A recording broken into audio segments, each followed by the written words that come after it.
What's up, guys? Happy Monday. It's Chris Shigoli from 10th Pine at Long Island, and we're back with another Monday motivation video. So, guys, today we're just going to be going over my training routine and some of like the recovery modalities that I use. So, I'm just going to give you my training schedule is pretty consistent. So, I'm just going to break down for you like when I train, how often I train, how long I have between each training session. And I'm going to include like my teaching as well because I consider that at the point in my jiu-jitsu right now, I consider that like part of my training, and I'll touch on that a little bit. So we'll go through my training week, and then we'll go through like recovery. The biggest thing when I was thinking about this video is that I want to get through is don't get caught in the idea that harder training and more training gets you better at jiu-jitsu. Okay, that is a huge, widely debated topic, right? You see some of the top level athletes that train 365 days a week, every day, Christmas, birthdays, holidays, whatever.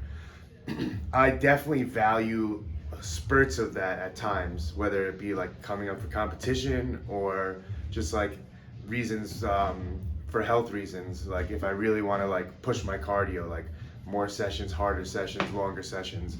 But when I think of jujitsu, right, what jujitsu is for, jujitsu is not only to make life on the mats easier, it should be making life off the mats easier as well. And if you're only training 365 days a year, 2 times a day, and then 2 hours, drilling and all that, then you really don't have much of a life off the mats. I want jujitsu to complement your jujitsu and to complement your life outside. So really think about, you can start today, and you could train 365 days a year for the next 5 years. Okay, what kind of life is that going to give you if you do that? Or you can take your training sessions very seriously at various times throughout the week, still have, time off, and still progress at the same rate as the majority of people, okay? So we'll start with Sunday, okay? Sunday is, I kind of try to think of my training sessions as hard, moderate, or light, okay? So Sunday is always gonna be a hard session for me, okay? This is when I get to train with all the other instructors, all the upper belts. So when I go to, it's a 10 a.m. open mat. When I go to this session, I have those boundaries in mind that I'm looking to roll with the other instructors, higher belts, okay? Obviously, guys, I'm not gonna ignore the other students that are there at open mat to train, but for the most part, I look to set up my rolls like all hard rolls that day, okay? Now, although that's my hard training session day, this is also my fun day, okay? I think a lot of times having fun makes the session a lot easier, okay? So there will be days throughout the week that they're not like fun session. Like I'm just focused on guard work, I'm just focused on passing, I'm just focused on learning a new skill, I'm just focused on trying out a new technique I've been working. But Sunday, that's the day I look forward to, that I get to train with my friends, I get to train with the other instructors, right? I look forward to that day because we're all kind of like, it's not a class, it's just open mat. We often get visitors. We often get to meld with people. Like I teach during the morning, so I don't get to see the night students as often. So Sunday for me, I get to see people I don't often get to see, maybe from other schools, right?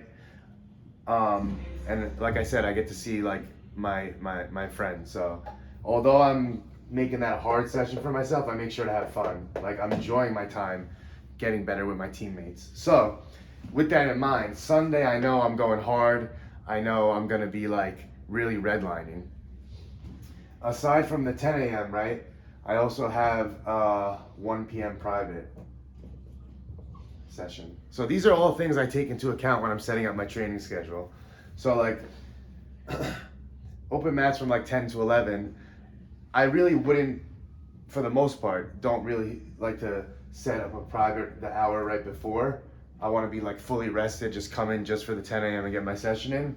And then I need a little bit of time in between to recover, take a shower, obviously, get some water, maybe some food before I do the private, because that 1 p.m. private is going to be not so much physically taxing, but mentally taxing. I want to be like all focused in on teaching that student what's going on. And if I'm tired, thirsty, hungry, itchy from not showering, injured, then I'm not going to give them a good session. So these are all things I take into account before my sessions. So now Sunday, I have my 10 a.m. hard session, I have my 1 p.m. Private, and then the entire day, the entire afternoon and evening of Sunday, for me, those are just like recovery times. I really don't plan to do anything. I go home, relax, maybe watch a movie, documentary. I do some food shopping, right? Do some like a little bit of like prep for the week, and just really just get my mind right for Monday. Guys, this sounds cliche, but like I don't dread Monday. I really look forward to Monday. That's when we start the Sunday night. I'll speak with the other instructors about what technique we plan on teaching for the week coming up. I'll kind of write out my schedule, which I'll show you guys right here. Real basic. I'm just using, this is my schedule this week, so I'm using this to write out the notes. But I find that writing it down is a little more helpful as opposed to like a note in my phone. But yeah, so I know going hard on Sunday, it's only that couple hours I have to get through, and then I have the entire Sunday afternoon and Sunday evening to just unwind and get ready for the next day.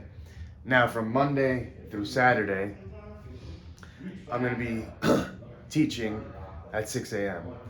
So knowing I have these sessions on 6 a.m. every weekday, I already have in my mind nighttime is a huge boundary. I mean, like today's Monday. Last night I was in my bed by 8. I wasn't asleep, but just to give you a little bit of perspective, I was in my bed by 8, asleep probably by 9. So I have to think about that. If I teach on 6 a.m. on Monday and I'm out till 11 on Monday night, Tuesday's gonna suck. And I'm gonna talk about how those sessions happen. So Monday, for the most part, I don't roll. I teach at 6 a.m. mixed levels, and then I have a 7 a.m. private. Okay? Now, like I said, for me right now, where I'm at with my jiu-jitsu, teaching at 6 and 7, 2 hours of teaching, engaging, stimulating, critiquing, helping students understand obstacles they're having with the technique. For me, that's training. And for the most part, all my privates throughout the week, I kind of keep them on the same technique. So let's say Monday, Tuesday, Wednesday, Thursday, Friday, Saturday. That's 6 hours of teaching 6 a.m.s. Then I teach a few 10 a.m.s. 6, 7. Let's say anywhere between 10 to 15 hours of teaching. For me, that's like drilling. I'm speaking the technique. I'm walking them through it. It's almost like a vicariously drilling through the person. And I find that the more I teach a subject, the better I understand it and the better I execute it. So 6 a.m. class, 7 a.m. private, and then the rest of the day is spent basically like the majority of my time, aside from jiu-jitsu, is spent prepping and cooking food. Okay, and we'll get into this when it comes to nutrition, but I go food shopping on a daily basis as opposed to buying everything on one day for the week. That's just one, I fortunately and gratefully have the time to do that. But also, like, I want to know when I go to the store, like, how my body is feeling. So, like, I don't want to just buy a bunch of stuff at the beginning of the week and have, like, certain foods in the house that I'm going to cook. Like, when I finish my private on 7 and I go to the grocery store, like, I want to evaluate how I'm feeling, especially, like, okay, I didn't roll hard here. I didn't roll at all. I'm probably going to keep the carbs kind of light and just keep, like, protein. As opposed to like yesterday, I rolled super hard. So I had a lot more carbs than I would usually have, opposed to a day that I didn't roll. And I just look at that, and that's, guys, this is all just my personal feeling and my experience. Like, I feel that when I roll harder like that, I need those carbs to recover. Okay? So then, and we'll get into this with rest and sleep, right? In bed, I need to be up at 5 a.m. to get here at 6 a.m. So like, latest, asleep by 10 p.m., right? So that means I need to be in my bed by like 9 p.m. Guys, sometimes I'm ready to knock out at 7, but falling asleep by 10 is no problem. And we'll talk about naps over here, because naps can be a really good tool, but they also can be a little, we'll talk about it depending on what time and how long they go. All right, so then Monday's done. Now we're into Tuesday. So Tuesday, 6 a.m. comp class, okay? So if you guys aren't familiar with our comp class structure for the 6 a.m., we do 30 minutes of drilling. Now, there's two ways we do this. Either we, let's say like this week is half guard. Either I break it down for my students to 6 rounds of specific half guard techniques, or we just do pass, sweep, submit. So we'll do 2 rounds of passing drills, 2 rounds of sweeping drills, 2 rounds of submission finishing drills, and then we do 30 minutes live rounds, okay? This is the day I reserve to roll with my morning class, okay? So I try to make it a point, and you'll see throughout the week that I roll with my students at some point during the week. So for my 6 a.m. students, I roll with them on that Tuesday, okay? 6 a.m. comp class, that's gonna be followed by 10 a.m. mixed levels class, okay? Now, all of these things are going to be interchangeable depending on how I'm feeling, how my body's feeling. Sometimes I get to this 10 a.m. class, and I'm a sucker for like energy. When there's a big 10 a.m. class, sometimes I'll do a second round of rolling here at the 10 a.m. class. Okay, that's because after the 10 a.m. I have an 11 a.m. private. But after that, from 11 a.m. to 10 p.m. when I'm trying to be in bed, I'm basically free all day to recover. And I'll talk about how that recovery looks. So yeah, I teach at 10 a.m. mixed levels, and then I do an 11 a.m. private. Now, I was talking about being engaged and mentally focused for my privates. Sometimes rolling at the 10 a.m. really gets my endorphins and my mental clarity perfect in line for a private right after, okay? So if I teach the 10 a.m. and I didn't roll around and I'm kind of just like at a baseline energy level, sometimes a few rolls at the 10 a.m. will kind of amp me up to get ready for the 11 a.m. private. And that's like, this 11 a.m. private, he's a really good student. I have a really good time. That's like one of my favorite privates during the week. Like, we usually very synchronized there energy-wise. Now, Wednesday, this is probably one of my favorite days of the week. We got 6 a.m. no-gi, right? Just teaching, okay? I don't roll at that. Followed by 7 a.m. gi. Now, the 7 a.m. gi, I don't have anything going on after this. So I teach my 6 a.m. no-gi right into 7 a.m. gi, and then I know I can roll at the 7 a.m. gi pretty much as long as I want. If anyone wants to stay later, we could keep rolling. I'm in no rush to really like leave after the 7 a.m. So yeah, that's one of my favorite mornings. Now, what I've been doing lately for like the past month is 7 p.m. Popcast. Okay? Just so you guys know, for this week, the podcast won't be live. I recorded a video on Friday, I believe. It's a breakdown of my combat jiu-jitsu match at Enigma Jiu-Jitsu. Okay, so if you're interested in that, I'm gonna upload it to YouTube Wednesday night. Okay, but like I said, for the most part, I have this gap in between. And guys, there are things that I do at home. I'm not just like basically sitting around waiting for the next thing to do.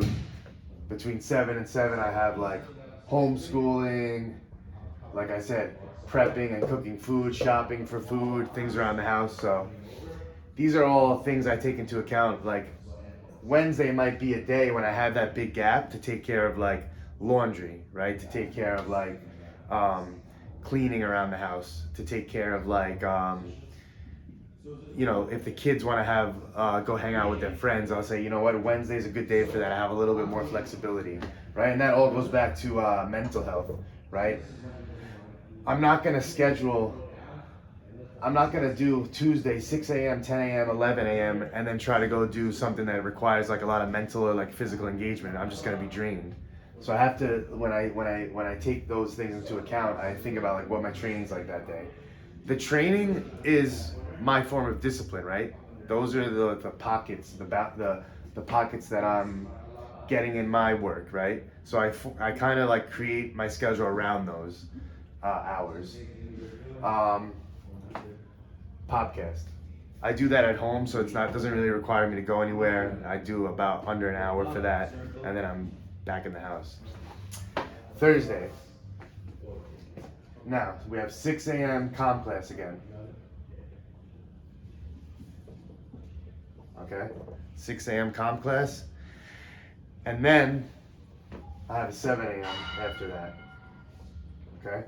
This is one of my students. She's actually been bringing a friend who just doesn't even train. So she's not only taking private lessons, but she brought a friend as her uke to demo on. So that's a really cool private. This is like, this is a newer person, so I spend a lot more time on details, which I love. I love showing a technique and getting questions and really breaking it down to its smallest point. So I have that 7 a.m. Now I'm going to teach the 10 a.m. after that. And this is when I usually roll with the 10 a.m. students. So Tuesday I get my rolls in with the 6 a.m. students. Thursday I get my rolls in with the 10 a.m. students. Okay? And obviously I rolled 7 a.m. gi with my gi students. Okay? Now, same thing as Wednesday. I know that once I'm done with this 10 a.m., I'm good for the night. I have the whole day to recover till the next morning. Okay, so that 10 a.m., good. Friday comes, okay? So Friday, so I'm going off this week. I have my 6 a.m. mixed levels. I don't usually roll here, but when I show up and there's like 20 people, I have to jump in. And then I have 7 a.m. I have a 7 a.m. private. This is like a one-off. So guys, some students I have that will take a private once, and they'll go work on that for a few weeks and then come back. And then I have some students that are like standing, that are weekly, and we work on like batches, like a month of closed guard, a month of leg locks, a month of butterfly. Okay, so this is one of my one-offs. He scheduled a private this week, so I'll do 6 a.m., 7 a.m. private, then 10 a.m. gi, okay? Okay, 10 a.m. gi. I roll at that 10 a.m. gi, and again, I have the rest of the night to recover, to get ready for Saturday. Saturday, oddly enough, is actually one of my busier days. So for Saturday, 6 a.m. gi. Okay, I roll at that. 7 a.m. private, another standing client. Okay, this is one of my clients, super dedicated. All of his Saturday mornings start out with jiu-jitsu. If he can't make Saturday, he makes Sunday morning. Okay, so that's a huge sacrifice for someone to do on a weekend. Okay, remember, he's coming here on 7 a.m. on a Saturday, which means he's not out partying Friday night because jiu-jitsu is important to him. Okay, so 7 a.m. private, then 10 a.m. kids class. I teach that with the Adult Slayer. Honestly, guys, this is kind of like another class I really look forward to. One, because I kind of let Pat be the instructor, and I just kind of shadow him. So I kind of have fun watching the kids do jiu-jitsu. But for the most part, I would say not even for the most part, everyone at the kids class love jiu-jitsu. So it's a really easy class to teach. They can roll. They're really at that age right now that you can demo on some of them. They can really just take direction. So 10 a.m. kids. Now this week, right, we have a 12 p.m. stretch flow pop-up. And 7 o'clock p.m. we have Chronic Combat. We have a couple of our guys doing it in the city.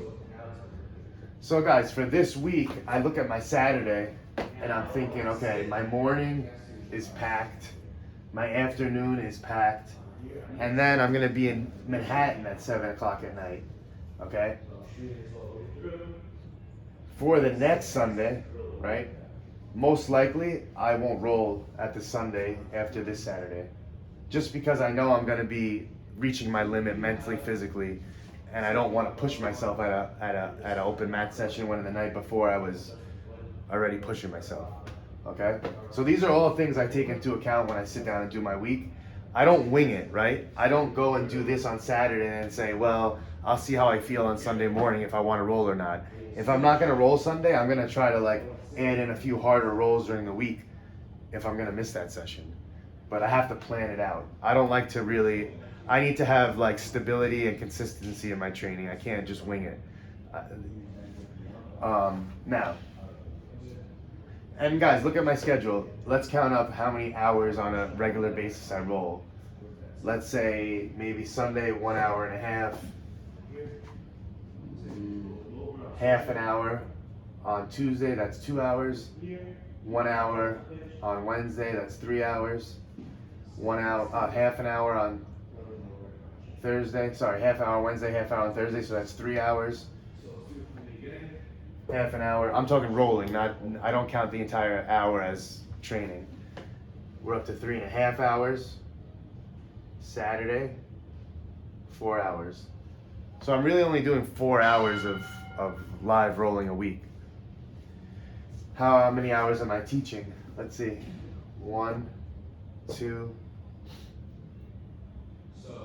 3, 4, 5, 6, 7, 8, 9, 10, 11, 12, 13 hours of teaching, 4 hours of rolling. And currently at this schedule, this has been, let's say, consistently for, I don't know, 6 or 7 months. This is the best I've ever felt from a recovery standpoint, from a progress standpoint. Fulfillment wise, I feel very fulfilled with this schedule. Maybe even less than 6 months, because I used to be more so morning and night sporadically. And I don't feel drained. I don't feel, too spread out. This is a very good schedule, and I'm not training twice a day, killing myself. Right? I'm taking plenty of recovery. So yeah, let's get into the recovery. So there's all different kinds of recovery. I'll just list them. I don't say that I use these on a regular basis, but these are my options that I use interchangeably. So heat, I like to use after training. So that could be sauna, or what I've been using a lot more lately is a hot soak at home. So what I'll do is get a bath, hot water, soak, maybe put on like a podcast or something. I like to do like CBD after training, especially if I'm feeling like inflamed. I find CBD is good for that. CBD also is going to help me later on for sleep and rest. Okay, so CBD, I would actually count that as one of my recovery modalities. CBD has been super helpful lately. Yeah, so sauna or hot soak, I find sweating super beneficial for recovery. I get a lot of joint pain, muscle pain, so those are super helpful for me. If I do the sauna, I don't like to go into the sauna cold. I'm very impatient. I don't like to wait to get like sweating. So what I'll do is I'll try to hit the sauna after rolling.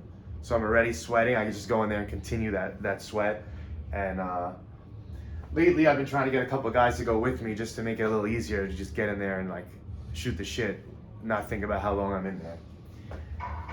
Cold, okay guys? So this is something that I learned through a Wim Hof seminar. So if you haven't seen the Wim Hof seminars we offer, Yuri from Open Mind NYC, he's been here 3 or 4 times. He was the one who told us about cold exposure, okay? So cold exposure is not only the ice bath. The ice bath is one modality of that, which we house here at 10th Planet Long Island. We have a plunge ice bath, but also cold exposure. Like sometimes I'll just go in my yard when it's cold and do like breath work outside when it's cold. So cold exposure can be outside. It doesn't have to be full immersion. It's cold outside.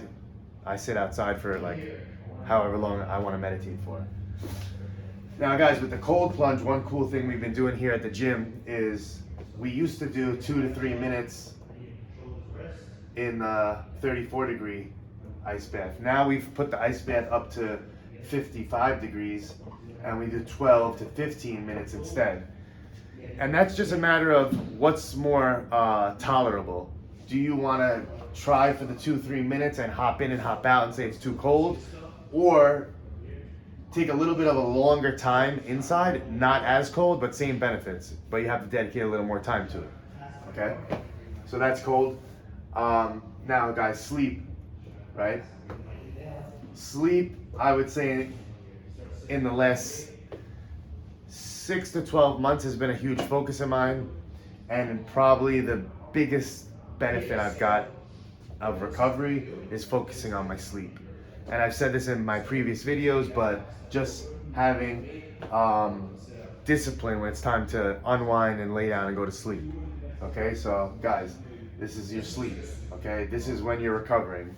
Your body's recovering, your mind's recovering. Okay, so I give myself 10 p.m. to 5 a.m., right?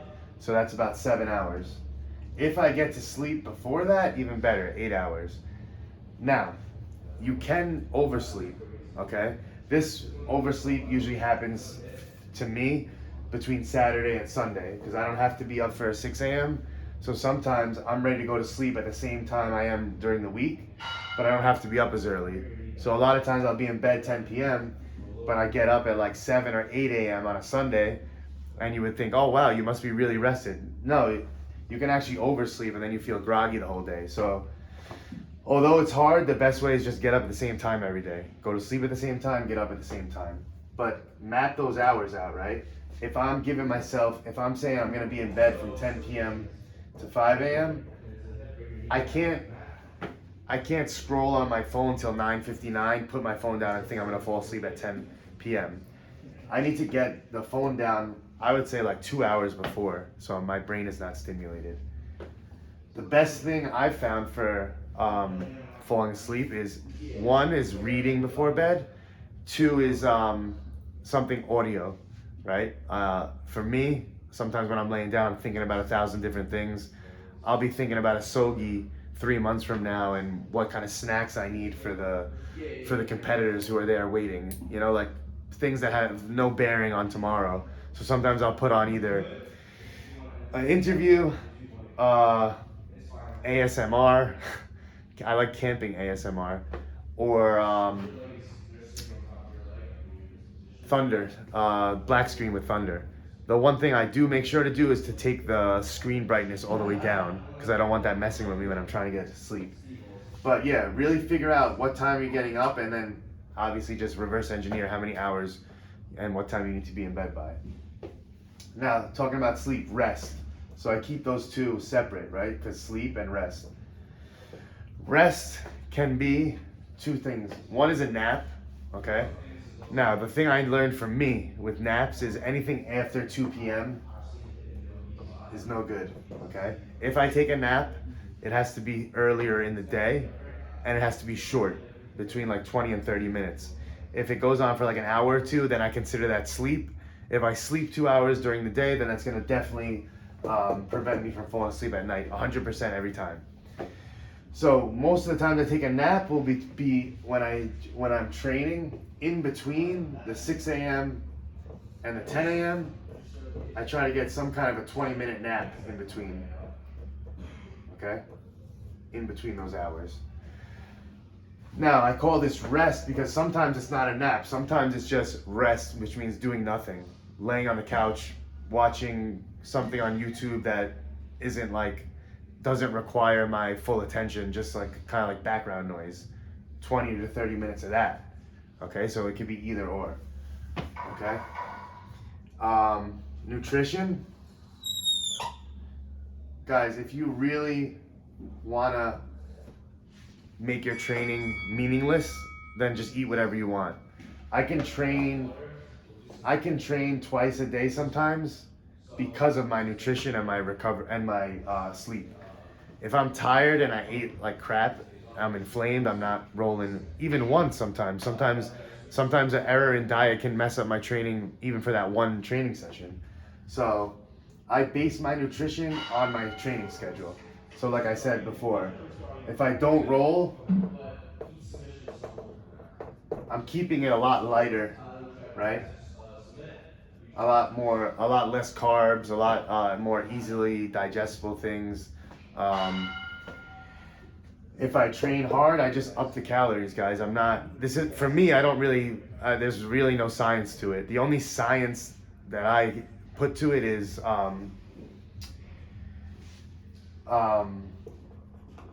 I just increase the amount I eat, but the only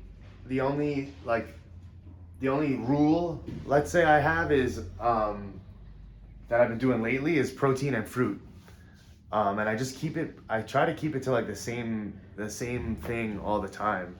I don't really make it that diverse. I find with my eating, it's actually easier to be not diverse. So like on a regular day, for the most part, I'm always having the same breakfast. Eggs and bacon. And like I said, if I'm feeling like I need some carbs, then I'll add in some like Dave's bread or like quality tortilla. Those are easily digestible for me, right? I'm not like throwing like a bagel with cream cheese on at any point. As far as like lunch meals and stuff, my meals are super basic. It's like, for the most part, it's a protein and fruit. So I'll do like yesterday, I did a pound of ground beef with rice and spinach, but let's say without the carbs. For the most part, I try to stay away from like the carbs. I would do, like last week, I was really big into the chicken nuggets. A lot of you guys responded to my story and were asking about them. They're organic chicken nuggets, right? I would do like 16 or 20 of those. So I try to fill half my plate, and the other half of my plate was like papaya, strawberry, or blueberries are good. And I just do that for like the lunch every day of the week until I want to like change to something else. Maybe I'll do ground beef. I cover half my plate with ground beef, and the other half will be like, you know, whatever kind of fruit I got at the store that day. So I really try to keep it simple, and not that it's strict, but it's like not very diverse. So it's very easy every day when I go to think like, okay, what am I going to grab at the store? Okay, there's ground beef, that looks good. Go to the fruit section, which fruit looks good to me? Okay? The only reason I would really ever change it is if something's unavailable, right? Or like sometimes instead of ground beef, I'll do ground bison. But it's pretty simple.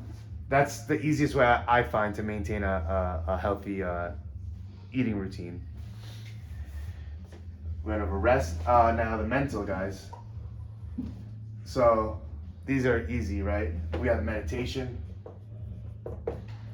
Meditation, guys, is not only sitting in silence breathing. Meditation can be listening to music. Meditation can be playing music. Meditation can be writing music. This is just something that you're engaged in, so you're not engaged in other things. So the reason you sit in silence and breathe is because you're engaged in your breath work and not thinking all the other thoughts that are popping into your head. So if you could do that with playing guitar, great, that's meditation. The other thing I like to do for my mental is reading, okay? Now, don't confuse reading with studying, okay? Studying forces me to stay engaged with the topic and not be casual. So there are books I have that I read with the intent of studying them, and there are books I read that I read with the intent of just enjoying what I'm reading, okay? Reading, I mentioned this before with rest, just basically doing nothing, laying down, putting on something on YouTube or putting on music or putting on nothing, right? These are all things your mind needs a break just as much as your body needs a break. So if you feel like you're sleeping good, you're recovering, your body doesn't feel sore, your nutrition's on point, but something's off, it might be like overstimulation of your brain, overwhelmed, and those are all things that eventually can manifest physically if you don't address it. So yeah, guys, that's my training schedule. That's my recovery options, right? If you have any questions about, more details about how I train or how I recover, please either put them in the comments or DM me. And I hope you have a great week.